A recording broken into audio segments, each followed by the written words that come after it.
Assalamualaikum warahmatullahi wabarakatuh. Perkenalkan, nama saya Aswandi, kelas A, jurusan Ilmu Peternakan, Fakultas Sains dan Teknologi, Universitas UIN Alauddin Makassar. Nama dosen Bahasa Indonesia saya yaitu Handayani Indah Susanti, STP MSc. Pada kesempatan kali ini saya akan membawakan materi Bahasa Indonesia tentang Pedoman Umum Ejaan Bahasa Indonesia atau disingkat PUEBI. Materi yang saya bawakan yaitu pemenggalan kata dan huruf kapital. PUEBI adalah Peraturan Menteri Pendidikan dan Kebudayaan Republik Indonesia Nomor 50 Tahun 2015. Materi pertama yaitu pemenggalan kata.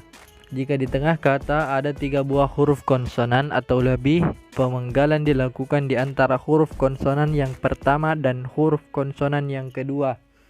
Misalnya, instrumen, infra, bentrok, ultra, bangkrut, ikhlas.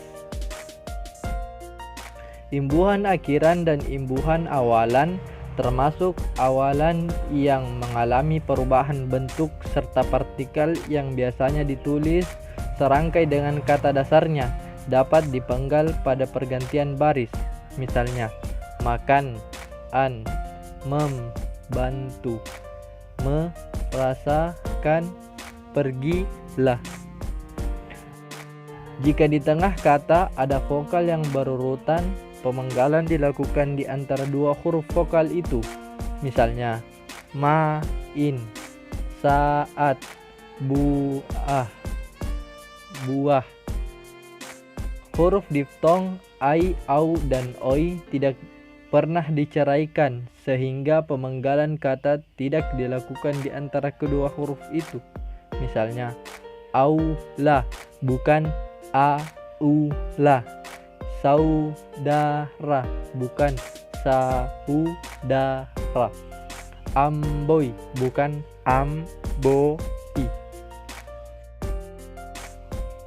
Jika di tengah kata ada huruf konsonan termasuk gabungan huruf konsonan di antara 2 buah huruf vokal, pemenggalan dilakukan sebelum huruf konsonan. Misalnya, bapak, lawan, mutakhir, barang, dengan, sulit, kenyang. Jika di tengah kata ada 2 huruf konsonan yang berurutan, pemenggalan dilakukan di antara kedua huruf konsonan itu. Gabungan huruf konsonan tidak pernah diceraikan. Misalnya, mandi, caplok, makhluk, sombong, April, swasta, bangsa. Catatan: bentuk dasar pada kata turunan sedapat-dapatnya tidak dipenggal. Akhiran i tidak dipenggal. Pada kata yang berimbuhan sisipan, pemenggalan kata dilakukan sebagai berikut. Misalnya, telunjuk, sinambung, geligi. Jika suatu kata terdiri atas lebih dari 1 unsur dan salah satu unsur itu dapat bergabung dengan unsur lain, pemenggalan dapat dilakukan 1 di antara unsur-unsur itu atau 2 pada unsur gabungan itu sesuai dengan kaidah di atas.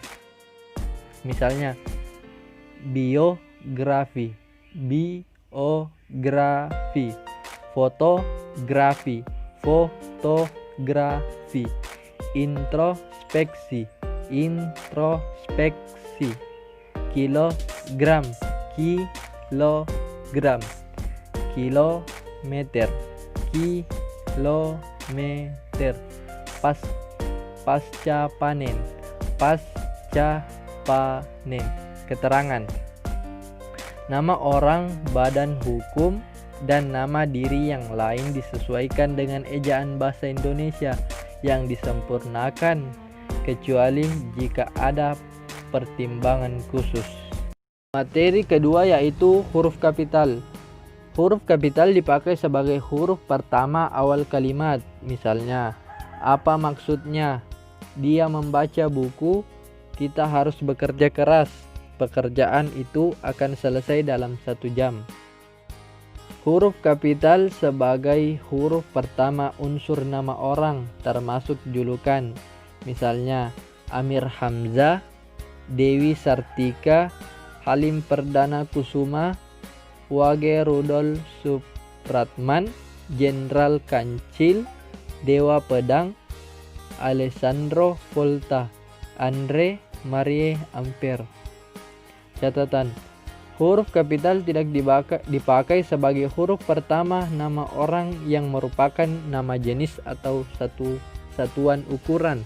Misalnya, ikan mujair, mesin diesel 5 ampere dan 10 volt. Huruf kapital tidak dipakai untuk menuliskan huruf pertama kata yang bermakna anak dari seperti bin, binti, boru, dan fan.